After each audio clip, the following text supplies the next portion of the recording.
Salut, j'espère que tu vas bien, j'espère que tu as la forme.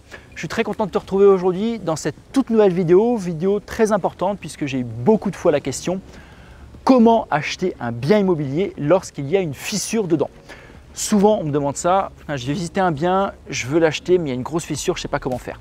Dans cette vidéo, je vais t'expliquer toutes les étapes à suivre pour pallier à ce problème.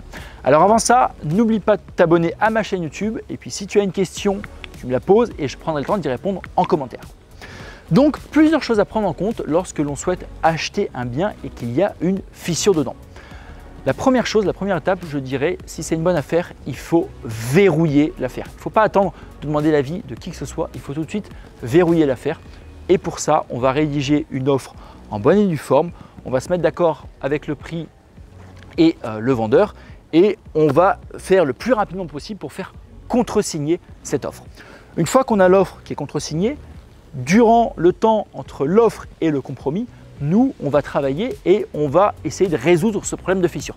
Pour ça, on va tout de suite mandater un ingénieur béton, donc un ingénieur béton qui va travailler pour un BET structure. Et cet ingénieur béton, c'est un professionnel des structures des bâtiments qui, lui, va nous donner son avis sur l'importance de cette fissure. Alors là, tu vas me dire, oui, mais imaginons, je mandate un ingénieur béton, ça me coûte de l'argent, et finalement, ça coûte tellement cher pour réparer cette fissure que je ne peux pas m'engager. À ce moment-là, tu vas avoir deux choix. Premier choix, tu as signé l'offre, celle-ci est contresignée. Tu vas demander au vendeur de faire venir un ingénieur béton, mais tu vas lui demander après qu'il est contresigné. Comme ça, lui, il est engagé dans la vente.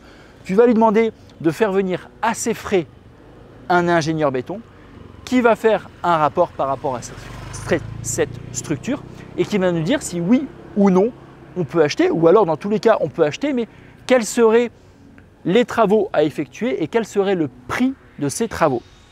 Soit ton vendeur accepte, soit ton vendeur refuse et à ce moment-là ce sera toi à tes frais à mandater un ingénieur béton que tu vas devoir payer. Alors pour une étude structure ça va dépendre, si c'est une simple fissure en général on sera entre 1000 et 2000 euros. Et c'est de l'argent que tu vas dépenser, peut-être que tu vas perdre parce que s'il y a trop de travaux, tu vas devoir te rétracter et c'est de l'argent qui sera perdu. Par contre, si il y a des travaux mais que ce n'est pas très grave, dans tous les cas, il faudra le faire et ce ne sera pas de l'argent perdu. De mon point de vue, je préfère perdre 1000 ou 2000 euros pour un projet sur lequel je ne vais pas aller au bout plutôt que d'aller au bout sans faire cette étude de structure et au final devoir payer par la suite des réparations à hauteur de 10, 15, 20, 30, 40, 50 000 euros. Donc je préfère investir cet argent si le vendeur ne le veut pas, mais faire cette étude avant de signer le compromis.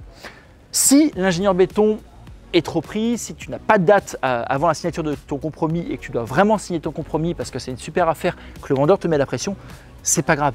Signe un compromis, mets en condition suspensive un montant comme quoi eh bien, tu seras propriétaire, c'est-à-dire tu signeras les actes authentiques si la réparation ne dépasse pas 5, 10, 15, 20, 30 000 euros. Ça, c'est à toi de choisir le montant que tu souhaites allouer à cette réparation, mais mentionne-le bien dans le compromis. Comme ça, si tu fais l'étude par la suite et que l'étude te coûte plus cher, enfin les travaux pour rénover cette fissure vont te coûter trop cher, à ce moment-là, tu peux te rétracter. Et si ça rentre dans les conditions que tu auras mis avant, à ce moment-là, tu peux partir sur le projet. Mais tu vois, actuellement, justement aujourd'hui, je te fais beaucoup de vidéos sur des cas concrets. J'ai le cas concret avec mon agence, donc je vends un immeuble à un participant de ma formation, donc c'est un immeuble rentable. Par contre, il y a une structure en plein milieu de cet immeuble.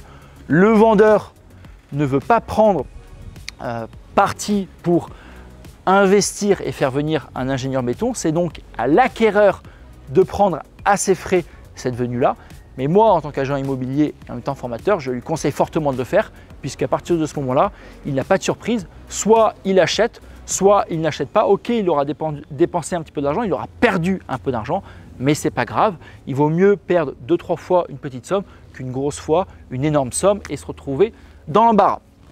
Donc voilà, pour résumer, si tu as une fissure dans un bien immobilier, pas de panique, tu fais venir un professionnel, soit aux frais du vendeur, soit à tes frais.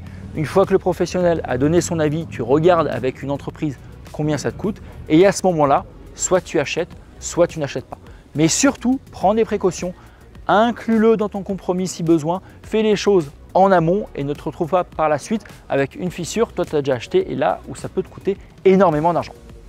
Si tu souhaites en savoir plus sur l'investissement immobilier, sache que chaque dimanche, j'organise une conférence en live 100% gratuite dans laquelle je vais te donner tous les détails pour réussir à vivre de l'immobilier.